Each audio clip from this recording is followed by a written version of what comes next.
We've got Speaker of the House David Osborne joining us on the program from District 59. We like the number 59 here on 590 WVLK. And Speaker, we appreciate the time. Thank you very much. Absolutely. Good to be with you. You know, I wish we had, sunnier or I guess brighter topics to discuss, but it was heartbreaking watching the people that had been waiting all day yesterday at the Capitol to speak to a person about their unemployment and have the door shut in their faces, at 7 p.m. And the answer was the computer systems shut down. I mean, as I said to our listeners, I'm no computer whiz, but I have a hard time buying that there's not someone that couldn't have done an override and opened those things out, kept them open a little bit longer. I mean, everything can be overridden. Larry, it's tragic, and we need to be ashamed of the way this has been handled. Most people spend their entire lives hoping that they don't need the government. And then, in many cases, this is the first time that many of these people have ever needed government, and it's failing them. And it's so unfortunate, and I believe so unnecessary. People understand that people were lining up at 2 or 3 o'clock this morning at the Health and Family Services cabinet building just to get in line. It's lined all the way around downtown now. It's unacceptable to continue to treat people this way. Yeah, Daniel DeRocher, the Herald Leader, posted a video earlier of just a line for people who had filed in March, and it looked to be hundreds of people in line. And this was, I guess probably an hour and a half ago, I suppose, the Today Show doing a story about this morning, getting national coverage of the situation with unemployment. For a governor that was flying high with great approval ratings, a month and a half ago, things not nearly as rosy right now.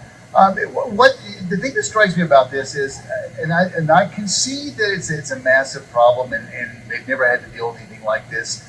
And when you're dealing with something that's unprecedented, there's going to be issues. There's going to be bureaucracy and red tape, and there's going to be delays and frustrations and anger. I mean, I get all of that, but it seems like at a minimum, an easy fix would be to just extend hours, if nothing else. I mean, even if there's nothing else you can do other than just work longer hours, why not keep the office open until 10 p.m.? Why not go 7 days a week instead of 5.5 days a week? I mean, I think why not have these places open 7 to 10, 7 days a week? I mean, it wouldn't solve the entire problem, but over the course of time, it would alleviate a lot of the problems. Well, I think everybody's acknowledged that this was a Herculean effort, and to ramp up in the manner that they had to ramp up. It was a Herculean task, and it was bound to be right with all kinds of problems. And I don't think anybody blames anyone for the fact that it's taken a while to ramp up. But you have to be more than just acknowledge that there's a problem. You have to be willing to fix it. Yeah. And why did it take 1,000 people marching on Frankfurt Tuesday morning for this mobile center to be opened up? I mean, this has been going on a long time ago. I mean, there are regional offices that they could have set up. They could have taken this on the road. And more than anything, Larry, these people are not getting a live person to talk to, period. And I understand the problems with confidentiality and personal information. President Sowers and I offered over 100 LRC volunteers almost 2 months ago to help manage this situation. And these are people that know they're not trained in how to process unemployment insurance, but they're trained and they're used to and experienced at dealing with constituents and dealing with constituents that have problems with government. They just need a live voice to talk to. When I checked last week, there were about 4,500 open cases that we were managing or trying to help manage the situation at the Legislative Research Commission, getting about 100 a day. And in many cases, some of those going back to March, in many cases, some of those people have never been able to talk to a live person, except for the people in our offices. And, I think that most people would be understanding of the problems, but you've got to communicate with them. You just can't let them continue to sit on hold for hours and hours and days and weeks and months. Speaker, I know Governor Beshear added a staff of about 1,000 people to help and aid the process. And do I understand correctly that more than 600 of those people have now been let go? Yes, there were some contract employees that they brought on, and I'm not exactly sure of all the problems that they encountered with those, but apparently they made the decision that they were not being productive, and I really don't know what the exact details of those problems were. Speaker, we've had people, in fact, this has come up a lot, and actually I got a text about it from our auto text service text line just a moment ago, about people that are existing state employees that are being paid that are not currently coming to work and they're told to stay home, but yet still on salary. They asked the question, why not bring some of these people back to shift them or move them over to the unemployment office to help in the interim? Well, again, that I can't speak. We don't have any control over general state government personnel. But that was exactly why we made so many LRC employees available, because there were many that were working from home. There were many that were taking comp time just to stay employed, basically, and they were volunteering to help, and they were just at every turn we were denied using them. We're talking with Speaker David Osborne, representative from District 59. Speaker, I mean, it's easy for people like me to sort of chirp, from the peanut gallery and criticize. And I know there's been a lot of critics on the right and from Republicans of Governor Beshear's handling it. I think much of the criticism is justified. That said, though, what are the solutions? I mean, if you guys were in charge, well, how would you fix it? How would you guys fix it? Well, I think that first of all, you have to, which the governor's done. I'll give him credit. He has said that this is on him. This is on his administration, and that's noble to say blame me. But you've got to not only acknowledge it, but you've got to act.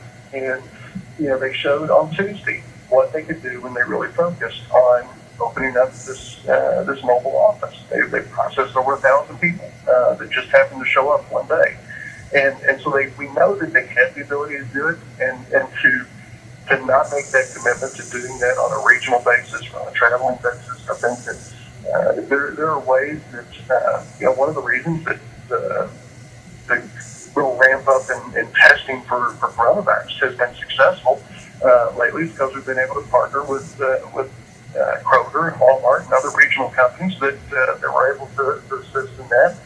And again, just communicate with people. Just let them know that somebody is acknowledging that they're alive and that they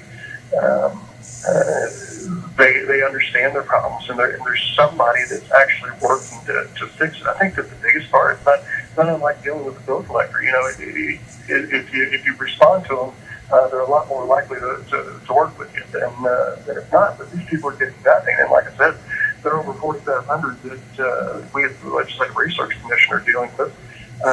And we oftentimes are the only people that they've talked to, and that's just not acceptable. Speaker, I want to ask you, though, the people that were the mobile unit was working yesterday, is that taking away manpower from, I guess, answering online claims and answering phone calls? Because, it is as if these people weren't doing anything. And I agree with you. I think it's certainly a good look to get there and meet the people head on. But does that slow down the process of processing claims online? It may slow down the process of processing some, but we know there were a lot of people that went in there over the last 2 days, and I'm sure again today, that literally all they had to do was sit down and get their pen reset. But it took them driving to Frankfurt, it took them taking that time to actually demand that somebody sit in front of them and simply reset a pen. And again, that's just a prioritization of resources. And we have, again, everybody understands the Herculean effort that this is.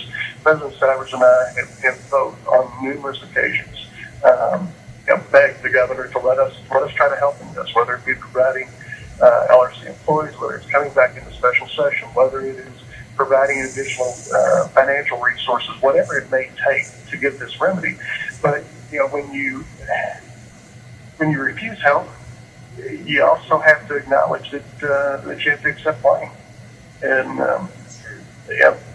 oftentimes, it seems like every time that something like this comes up, it gets classified as being political or playing politics, and that's equally unfortunate, because I can tell you, of the 4,400 people that LRC employees are working with right now, I promise you that not one single one of them has been asked what their party affiliation is. Their affiliation is Kentuckians, and it's Kentuckians that are suffering. Speaker, I appreciate the time. Thank you very much. We're following this sort of closely. We get a lot of feedback from listeners and callers about this problem, and it's got to be the highest priority, I think, right now. I think all hands have to be on deck to get this solved because it's just been going on too long and too many people have been out of work and have been promised. That's the thing, too, is, when you promise people you're going to do something, you got to back it up, especially if you are out of work or your business has been closed as a result of the government mandate. I mean, it's got to be solved, and I agree with you. It's one thing to take responsibility, and there's something noble about that. But at some point, you have to do more than just say, I'm sorry. You have to come up with solutions. That's exactly right. And this does go back to when this was first really starting to come to a head back at the end of April. Our governor said that if you had filed in March and hadn't received anything yet, then you would get it that week, or you'd at least hear somebody have somebody communicate with you.